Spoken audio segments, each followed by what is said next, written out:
오늘 우리에게 주신 하나님 말씀은 빌립보서 3장 12절에서 16절까지 말씀입니다. 제가 갖고 있는 신약성경 321면에 있습니다.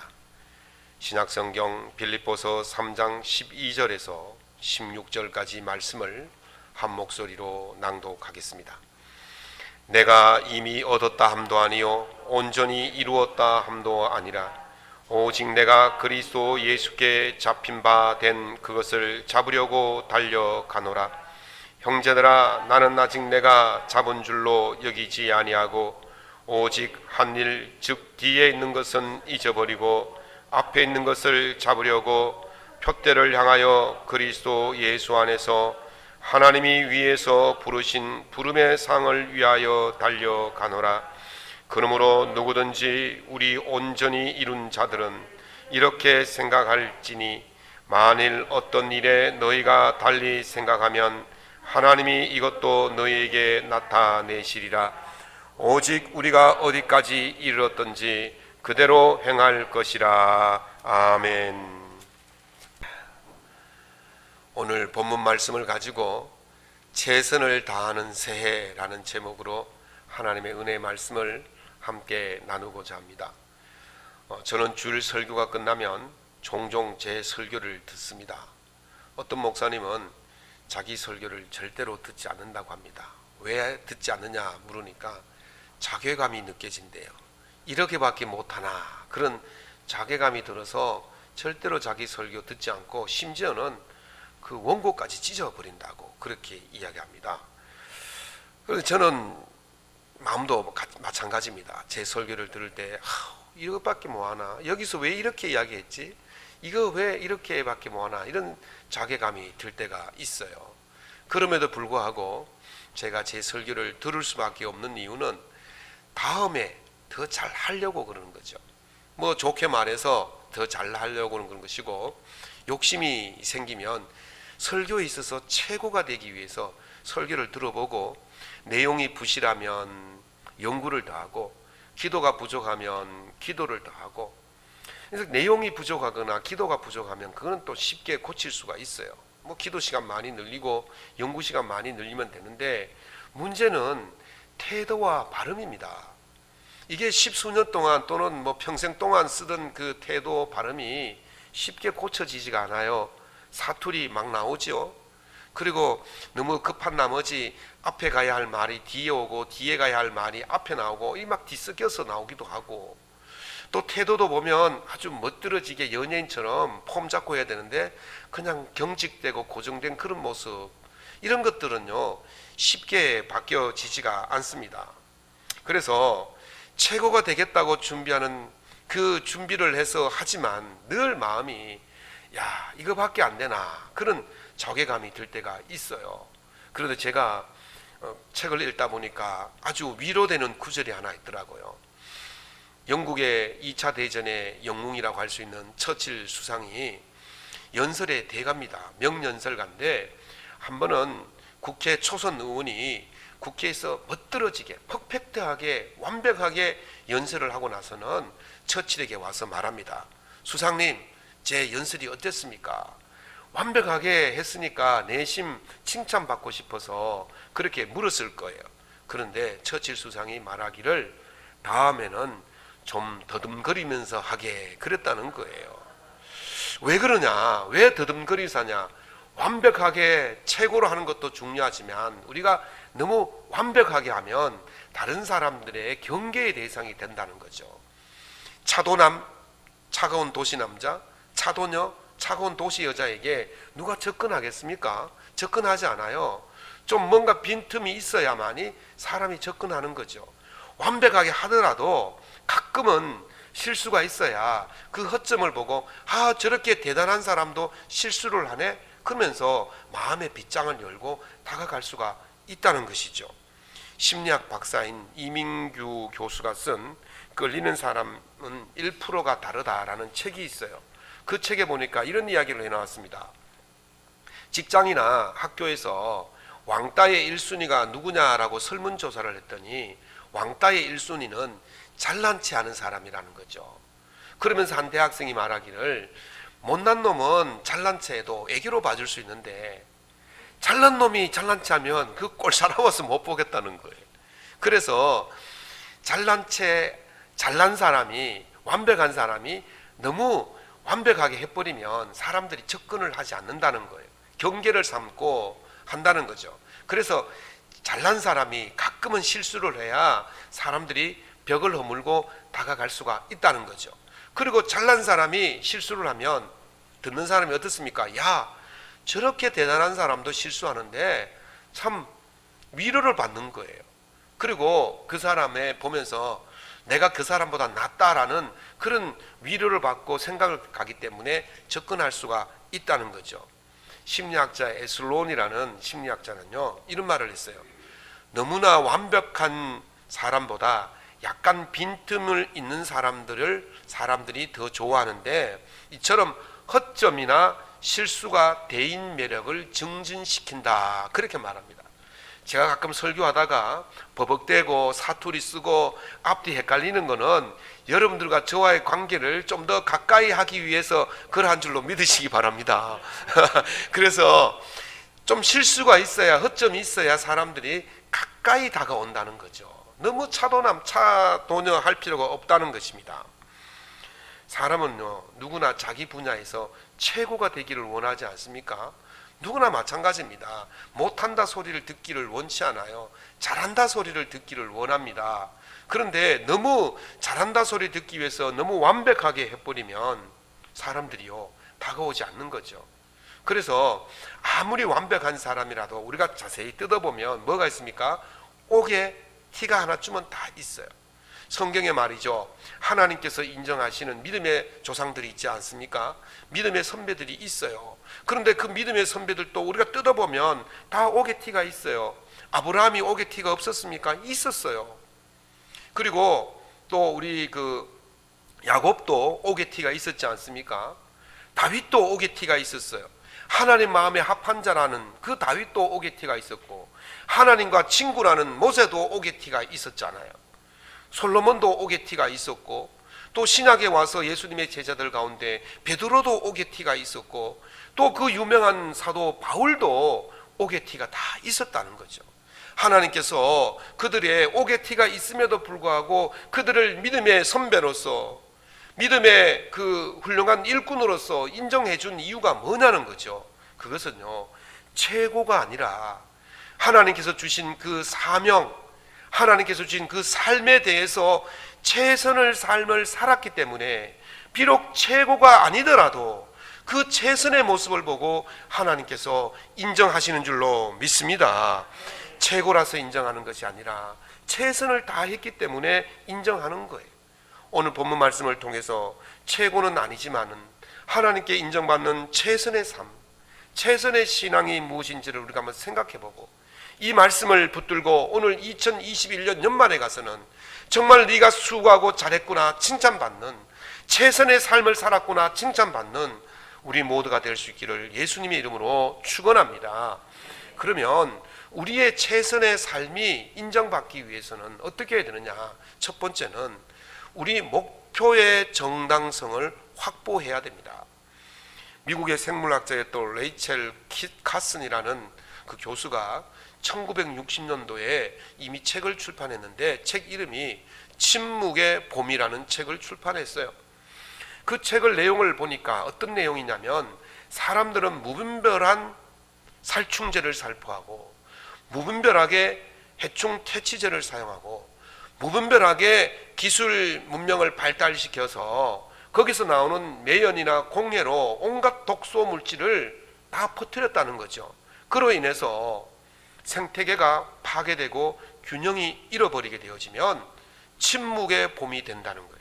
다시 말씀드리면, 봄이 되면 어떻게 합니까? 꽃이 피고 새들이 울고 그런 따뜻함이 찾아오고 그렇게 되는데, 그게 안 온다는 거죠. 이미 우리는 2019년 12월 달에 코로나19가 시작되어서 2020년 봄이 없이 살았지 않습니까? 그 봄에 꽃 피고 새 울고 하는 그 계절에 들로 산으로 소풍도 가고 뭐 어떤 행사도 해야 되는데 그 모든 것 아무것도 할 수 없는 그런 상태로 2020년 봄을 지냈지 않습니까? 침묵의 봄을 지냈어요. 그런데 또 지금 2021년이 다가왔는데 이 2021년에도 우리는 여전히 마스크를 벗지 못할 거예요. 우리는 여전히 그 침묵의 봄을 지내야 할 것 같습니다. 그것이 왜 그렇습니까? 바로 인간의 탐욕과 인간의 무분별한 행동으로 말미암아 이런 침묵의 봄을 맞게 되었다는 거죠. 앞으로 세계 보건기구에서 이런 침묵의 봄이 한 번으로 끝나지 않을 거라고 말합니다. 코로나를 우리가 평생 안고 가야 할 그런 처지에 있고 제2, 제3의 코로나 같은 것들이 또 다시 다가올 수 있다는 것이죠. 왜 침묵의 봄을 우리가 맞습니까? 그것은요, 인간의 욕심 때문입니다. 인간의 욕정 때문에, 정욕 때문에, 욕망 때문에 그런 일이 벌어지고 있는 것이죠. 인간은요, 어디든지 최고가 되기를 원합니다. 다른 사람보다 내가 더 올라가기를 원합니다. 다른 사람의 위에 있기를 원합니다. 그래서 자기의 목표는 다른 사람을 위해서 군림하고 억압하는 거예요. 그래서 다른 사람을 이기는 것에 있어서 이기기만 한다면 어떤 목표를 잡든지 간에 정당하다고 착각을 하게 되어지는 것이죠. 우리가 목표를 잡는 그것이 정당하지 않는다면 우리의 수고는 다 헛된 것일 수밖에 없다는 것입니다. 그래서 침묵의 봄 같은 이런 결과를 가져오는 것은 바로 인간이 최고를 지향하는 그것에 문제가 있다는 것입니다. 오늘 이 침묵의 봄은 인간사에서 끝나지 않을 것 같은데 우리 그리스도인이라도 이 침묵의 봄을 다시는 그런 침묵의 봄을 맞지 않기 위해서 우리 삶에 있어서 우리 목표가 정당하는 그 정당성을 확보해야만이 우리가 노력하고 애쓰고 최선을 다하는 것이 정말 최선을 다한 것이 될 수가 있다는 것입니다. 요즘 이런 노래들을 부르면 큰일 납니다. 동요인데요. 다 같이 돌자 동네 한 바퀴, 아침 일찍 일어나 동네 한 바퀴, 우리 보고 나팔꽃 인사합니다. 우리도 인사하며 동네 한 바퀴, 바둑이도 같이 돌자 동네 한 바퀴. 요즘요 이런 시대에 동네 돌 잡고 막 부추겨 가지고 같이 막 돌고 이러면 큰일 나지 않습니까? 저희들 어릴 때에 그 놀이거리가 별로 없어서 뭐 그 동네 골목에 모이면 그저 하는 건 알고는 짝을 지어서 달리기도 하고 말이죠. 그런데 달리기 할 때 그 뭐 목표가 있습니까? 그냥 상대방 이기는 것이 목적이에요. 그래서 막 죽을 똥 살 똥 모르게 그렇게 달려가는 거죠. 목표가 없어요. 그냥 막 돌아치는 거예요. 우리 동네 그냥 한 바퀴 목표도 없이 그렇게 돌면 상이 있겠습니까? 상이 없어요. 상은요 언제 받습니까? 공적인 것을 할 때에 상을 받는 거예요. 다음은 그 초등학교에 운동회라도 가서 해야만이 1등, 2등, 3등, 1등은 공책 5건, 2등은 3건, 3등은 2건, 나머지 등수에 못 든 사람은 참가상으로 1건씩이라도 받는 거잖아요. 공적으로 해야만이 아무개 초등학교 교장 도장 꽝 찍어야만이 상을 받는 거예요. 그냥 무작정 동네 한 바퀴 돌고 그냥 상대방 이기려고 무작정 도면 상이 없다는 것입니다. 오늘 바울 사도는 그래서 고린도전서 9장 26절에서 이렇게 말씀하십니다. 그러므로 나는 다름질하기를 향방 없는 것 같이 하지 아니하고 싸움하기를 허공을 치는 것 같이 아니한다 그랬어요. 향방 없다는 것은 방향이 없다는 거예요. 목표가 없다는 거예요. 바울은 어떤 목표를 분명히 설정해 놓고 가는 거예요. 여러분들 주먹을 확 휘두를 때에 타격점이 있으면 어깨가 안 빠져요. 그런데 타격점 없이 그냥 확 휘두다 보면 어깨가 쑥 빠지는 경우를 경험하지 않습니까? 목표가 없이 행동하는 것은 아무런 유익이 될 수가 없는 것이에요. 오늘 본문 말씀에서 바울은 목표가 무엇인지를 우리에게 분명히 말씀하고 있습니다. 빌립보서 3장 12절에서 14절에 보면 오직 내가 그리스도 예수께 잡힌 바 된 그것을 잡으려고 달려가노라. 앞에 있는 것을 잡으려고 표대를 향하여 그리스도 예수 안에서 하나님이 위에서 부르신 부름의 상을 위하여 달려가노라. 아멘. 표대란 말은 목표 지점을 말합니다. 부르신 부름의 상이라는 것은 목표가 분명히 설정되어 있다고 지금 이야기하고 있는 거예요. 부르신 부름의 상이 뭘까? 그것은요 하나님께서 믿는 자들에게 경주를, 믿음의 경주를 완주한 자들에게 주시는 상을 말해요. 그걸 구원의 상이라고 그러죠. 믿음의 경주를 완전하게 하면 무엇을 얻습니까? 구원의 상을 얻게 될 줄로 믿습니다. 그래서 그 목표치가 있어야 하는 거예요. 그냥 허공을 치듯이 달려가지 말고, 그냥 아무 이유 없이 동네 한 바퀴 돌지 말고, 분명한 목표를 세우고 달려갈 때에 거기에 상이 있다는 거예요. 그래서 하나님께서 우리를 부르신 것은 공적인 부르심인 줄로 믿으시기 바랍니다. 그냥 뭐 부른 게 아니에요. 하나님께서 우리를 공적으로 불러서, 공적으로 불렀기 때문에 공적으로 부르신 그 일들을 감당하면 그 상을 받게 된다는 사실입니다. 사랑하는 성도 여러분, 올 한 해 여러분들이 달려가야 할 목표 지점이 어디입니까? 목표가 어디입니까? 고린도전서 10장 31절에 보면 바울 사도가 말하기를 너희가 먹든지 마시든지 무엇을 하든지 다 하나님의 영광을 위해서 해라, 그렇게 말씀하셨습니다. 우리의 목표는 여러 가지 있겠지만 가장 먼저 우리가 세워야 할 목표는 먹든지 마시든지 무엇을 하든지 하나님의 영광을 위해서 해야 될 줄로 믿습니다. 하나님의 영광을 위해서 달리는 것, 그것이 바로 공적인 부르심에 응답하는 것입니다. 오늘 여러분들이 최선을 다해 달리되 공적인 목표, 목표의 정당성, 하나님의 영광을 위해서 최선을 다해 달려가면 여러분들이 최선을 다한 그것이 인정받을 것이고, 그렇게 최선을 다한 여러분에게 하나님께서 은혜 위에 은혜를 다하여 주실 줄로 믿습니다. 두 번째는 우리의 최선이 인정받기 위해서는 열심의 정당성을 확보해야 됩니다. 포도와 포도주의 차이가 뭔지 아십니까? 포도와 포도주의 차이를 우리가 조금 알려면은 그 역사를 좀 알아야 되는데, 포도가 최초로 재배된 곳이 언제냐 하면 지금으로부터 6,000년 전에 포도가 처음으로 재배가 되었다 그래요. 이 포도 재배 지역이 어디냐면 지금 한번 내려보시기 바랍니다. 잘 안 보이시지만 저 빨간 밑줄을 그어놨죠.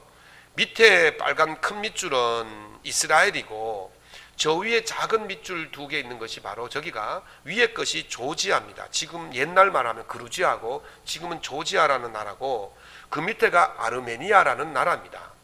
조 지역에서 6,000년 전에 처음 포도가 재배가 시작되었다 그래요. 왜 그러냐면요, 저기가 비옥한 초승달이라고 학교 다닐 때 들어보셨을 거예요. 굉장히 비옥한 땅이기 때문에 포도가 잘 자라요.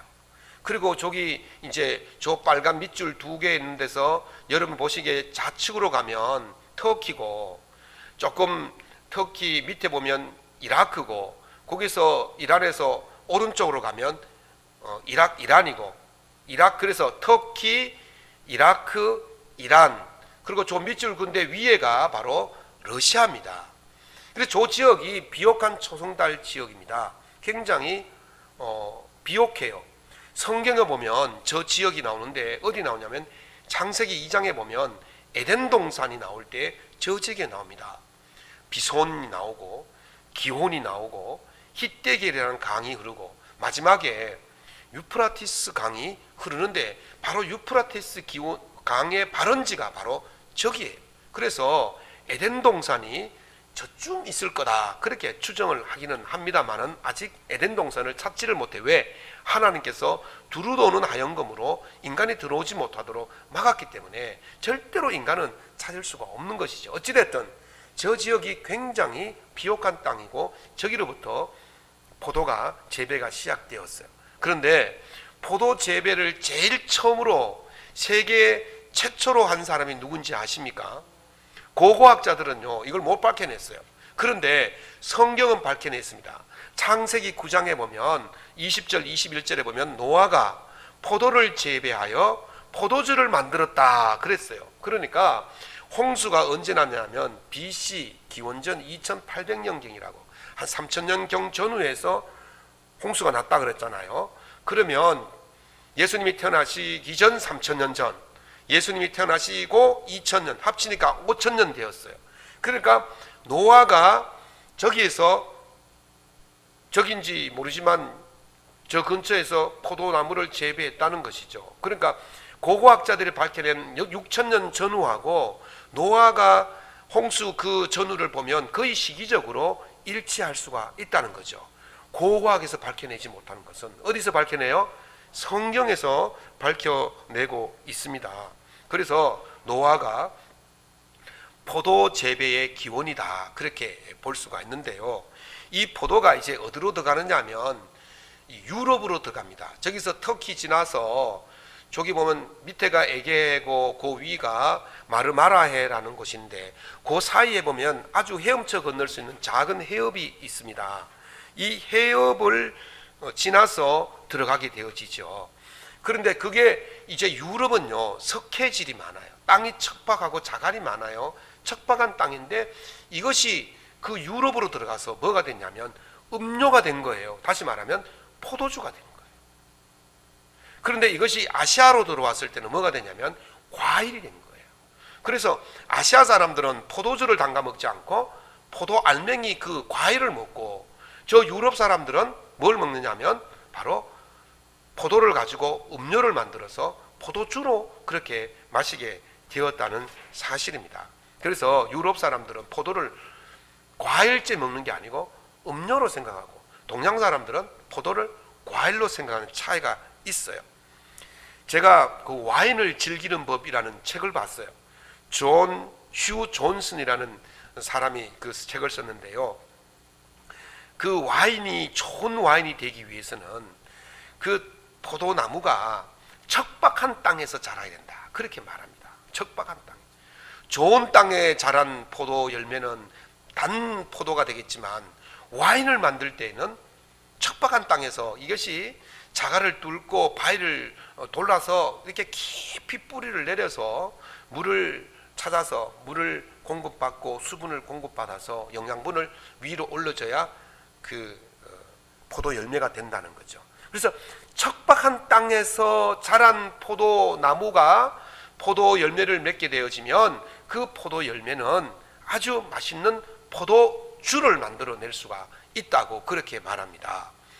포도나무는요, 열매를 맺기 위해서 척박함에서 멈추지 않는 거예요. 아이고 뚫고 들어갈 수가 없어, 여기서 멈춰야 돼, 그렇게 하지 않고 끝까지 파고 들어간다는 것입니다. 포도나무가 끝까지 열심을 내고 있다는 것을 보여줍니다. 다시 말하면 힘겨운 생존의 모습이 맛있는 포도주를 만들어낸다고 그렇게 말하는 것입니다. 바울 사도는 오늘 이렇게 말씀하십니다. 빌립보서 3장 12, 13절에 내가 이미 얻었다 함도 아니요 온전히 이루었다 함도 아니라 오직 내가 그리스도께 예수께 잡힌 바 된 그것을 잡으려고 달려가노라. 형제들아, 나는 아직 내가 잡은 줄로 여기지 아니하고 오직 한 일, 즉 뒤에 있는 것은 잊어버리고, 그렇게 말씀하셨어요. 최종의 순간까지 멈추지 않겠다는 거예요. 바울은요, 자기가 한 일, 여러 가지 일들이 많이 있었지만 그것들을 했다고 생각하지 아니하고 그 앞에 있는 표대를 향해서 그것을 잡으려고 최선을 향해서 달려갔다는 것입니다. 바울이 한 일이 좀 많겠습니까? 우리 지도를 한번 내려보시면, 지도를 보면 바울이요, 지금 아까 여러분들 보셨던 그 위의 지도를 좀 더 확대하면 저기가 터키 지역이에요. 우측에 있는 땅덩어리가 터키 지역이고 좌측에 있는 땅덩어리가 이제 그 그리스 땅입니다. 그래서 우측에 있는 땅에서 보면 교회를 세우는데요, 요한계시록에 나오는 7교회가 어디 있느냐? 바로 저기 터키 지방에 있어요. 저걸 소아시아라고 그러죠. 소아시아 지방에 교회를 세웠어요. 그리고 저기서 이제 마르마라해가 있고 그 밑에 에게 사이에 아까 보스포루스 해협이 있는데 그걸 건너면 이제 유럽이 되는 거예요. 이쪽은 아시아고 저 해협을 건너면 뭐가 되느냐 하면 바로 유럽이 되는 거예요. 터키는 바로 저 아시아와 유럽을 걸쳐서 있는 나라예요. 그래서 이스탄불이라는 저 비잔티움 보이시죠? 저기가 바로 그 터키의 수도지요. 옛날 이름이 비잔티움이고 요즘은 이스탄불이라고 그러는데, 어찌되었든 저 부분을 가서 저기서부터 교회를 세우기 시작하고 쭉 그리스로 하면서 빌립보, 고린도 교회, 이런 교회들을 바로 지금 어디서 세우느냐? 바로 유럽에 가서 그리스에서 교회를 세운 거예요. 한 사람이 소아시아에 교회를 세우고 또 유럽으로 건너가서 교회를 세웠으면 대단한 사람 아니겠습니까? 정말 교회 하나만 개척해서 잘 만들어도, 잘 성장시켜도 대단하다는 인정을 받는데, 바울은 수십 개의 교회를 그렇게 했어요. 그러면 이제 그냥 세운 교회나 바라보고 가만히 있어도 되지만, 바울은 그렇게 하지 않고 내가 이제까지 한 모든 것을 잊어버리고 앞으로 남은 그 주님 앞에 서는 그날까지 자기가 열심을 다해서 달려가겠다는 거예요. 멈추지 않겠다는 것입니다. 바울 사도가 이렇게 한 이유가 무엇입니까? 바울 사도는요, 이 땅의 칭찬과 상급이 목적이 아니었다는 거예요. 바울 사도의 상급은 부르신 부름의 상인 줄로 믿습니다. 최종 목적지는 하나님 앞에 서는 거예요. 최종 상급은 하나님이 주시는 거예요. 그래서 바울은 그 최종의 상을 얻기 위해서 오늘 또 열심을 다해서 달려가고 있었다고 말하는 것입니다. 사랑하는 성도 여러분, 여러분은 어떤 상을 위해서 열심을 내고 있습니까? 지금 힘들고 어렵고 지치고 있지만 그래도 최선을 다한 이유가 무엇입니까? 우리가 좀 더 잘 살기 위해서, 이 땅에서 좀 더 많은 것을 누리기 위해서, 이 땅에 좀 더 높이 올라가기 위해서, 그것이 아니라고 저는 믿습니다. 여러분들의 최종 상은 하나님 앞에서 부르신 부름의 상을 받는 것인 줄로 믿습니다. 그렇기 때문에 오늘 달려가는 이 일이 지치고 힘들고 절망스러워도 멈출 수가 없는 거예요. 열심을 다해서 달려갈 수밖에 없는 것입니다. 우리가 부르신 부름의 상을 향해 달려가는 그런 그 목표의 정당성이 확립되어질 때에 우리의 열심도 정당성이 있게 되어지는 것입니다. 포도나무의 상은 아름다운 열매에 있습니다. 그래서 포도나무는 척박한 땅을 뚫고 내려가는 것입니다. 뿌리를 깊게 내려서 열매를 얻는 것입니다. 오늘 예수님께서 요한복음 15장 8절에 말씀하시기를 너희가 열매를 많이 맺으면 내 아버지께서 영광을 받으실 것이요 너희는 내 제자가 되리라 하셨습니다. 마태복음 5장 16절에 보면 이같이 너희 빛이 사람 앞에 비치게 하여 그들로 너희 착한 행실을 보고 하나님께, 너희 아버지 하나님께 영광을 돌리게 하라, 그렇게 말씀하셨어요. 우리가 열심을 내는 그것 때문에 사람들이 누구를 영광을 돌려요? 하나님께 영광을 돌린다는 거죠. 우리가 열심 내는 것이, 그 열심이 누구를 향한 열심이냐? 하나님을 향한, 하나님의 영광을 위한 열심을 낼 때에 우리의 최선이 인정을 받게 되어지는 것입니다. 오늘 사랑하는 성도 여러분, 열심을 내고 최선을 다해서 열매 맺는 것이 하나님께 영광을 돌리는 것이라면 여러분의 최선은 인정받게 될 줄로 믿습니다. 그렇게 여러분들이 열심히 정당성을 인정받으면 여러분의 최선도 인정받을 것이고, 그 최선의 삶을 사는 여러분에게 하나님께서 은혜 위에 은혜를 다하여 주실 줄로 믿습니다. 세 번째는, 우리 최선이 인정받을 때는 방법이 정당할 때 우리의 최선이 인정을 받을 수가 있는 것입니다. 저는 커피는 마실 줄은 아는데 잘 내릴 줄은 몰라요. 이동진 씨라는 분이 쓴 I love coffee 카페라는 그 책을 읽어봤더니만, 커피를 잘 내리려면 세 가지를 잘 해야 된다 그래요. 첫 번째는 그 커피 원두 생두를 볶는 로스팅 과정이 있대요. 그래서 이걸 약하게 볶으면 신맛이 나고 강하게 볶으면 쓴맛이 난대요. 우리나라 사람들은 두 가지 맛만 즐기죠. 신맛과 쓴맛이죠. 그래서 쓴맛을 내는 커피점은 스머스, 그죠? 거기 있고, 그 다음에 약간 부드러운 신맛을 내는 게는 엔젤 뭔가 그거 있고, 달라요. 회사가 서로 다른 그 볶기를 따라서 신맛이 나게 하고 쓴맛이 나는 거죠. 이걸 로스팅이라 그래요. 볶는 과정을.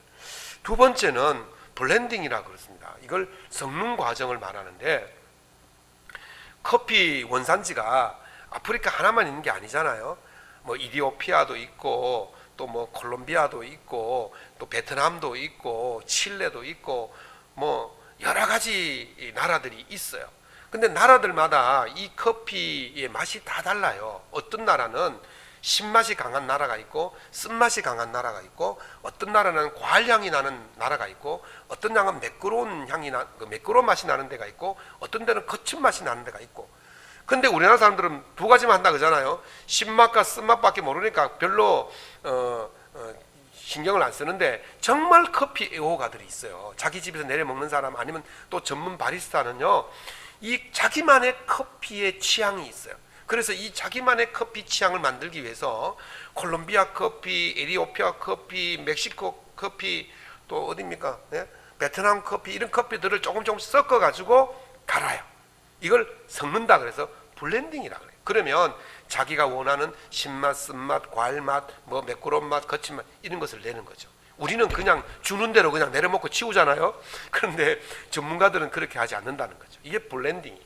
세 번째가 뭐냐면, 세 번째가 그라인딩인데, 콩을 다 볶았으면 이제 갈아야 되잖아요. 그래서 이걸 기계에 넣고 하는데, 커피 전문점에 가면 에스프레소 머신이라는 것이 있어요. 거기에 보면 젊은 청년들이 그냥 가루를 잡아갖고 탁탁탁 털어가지고 기계에 탁 넣고 콱 눌리면 스팀이 쫙 나와서 원액을 뽑아내죠. 진액을 뽑아내. 이게 에스프레소예요. 근데 에스프레소 기계에 머신에 쓸 때는 아주 가늘게 해야 되고, 그 다음에 이제 제 방에도 있습니다만은 그게 내리는, 예? 내리는 요만 포토가 있어요. 모카 포토라 그러죠. 모카 포토라는 그 포토가 있는데, 그거는 직접 이렇게 막 데우고 그렇게 해야 되는 거예요. 근데 그런 거 만들 때는요, 기계에 들어가는 것보다는 조금 더 거칠게. 그리고 우리가 이제 집에서 이제 흔히 먹는 거 뭐죠? 핸드드립, 그거는 좀 더 거칠게 콩을 갈아야 된다. 그렇게 이야기를 합니다. 근데 로스팅이나 블렌딩이나 그라인딩이나 이런 모든 것들은 바리스타 전문가가 할 때는요, 정말 제대로 된 맛을 낼 수가 있는 거죠. 제가 즐겨 찾는 그 커피 핸드드립 전문점이 있어요. 그 집에 가면 10번을 가도 10번 다 맛이 똑같아요. 그런데 이 사람이 장사가 잘 되었어요. 사람들이 막 몰려들었어요. 그러면 사람들이 어떻게 됩니까? 정성을 들이기보다는 손님 치르는 것이 우선이 되어지는 거죠. 그렇게 되다 보면 어떻게 됩니까? 맛이 달라지기 시작하는 거예요. 맛이 달라지는 거예요.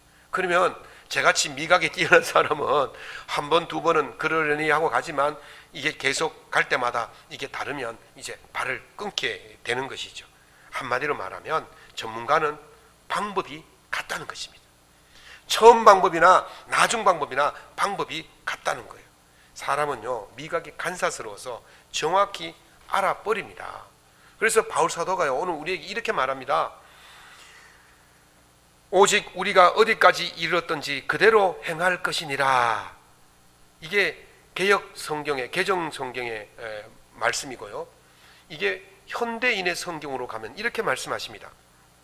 우리가 어느 정도의 수준에 도달했든지 지금까지 따른 법칙에 따라 계속 그대로 살도록 합시다 그랬어요. 우리의 수준이 뭐 저급, 중급, 고급이 될 수가 있잖아요. 그러나 그런 수준이 어디에 있든지 간에 처음 우리가 배운 그 방법을 잃지 말고 그대로 가자는 거예요. 신앙생활 좀 오래 하다 보면 성경도 많이 보고 기도도 많이 하고 열심도 많이 하고 막 그렇게 하다 보면 이제 예수 그리스도의 방법보다는 자기 생각과 자기 방법대로 가는 경우가 많다는 거죠.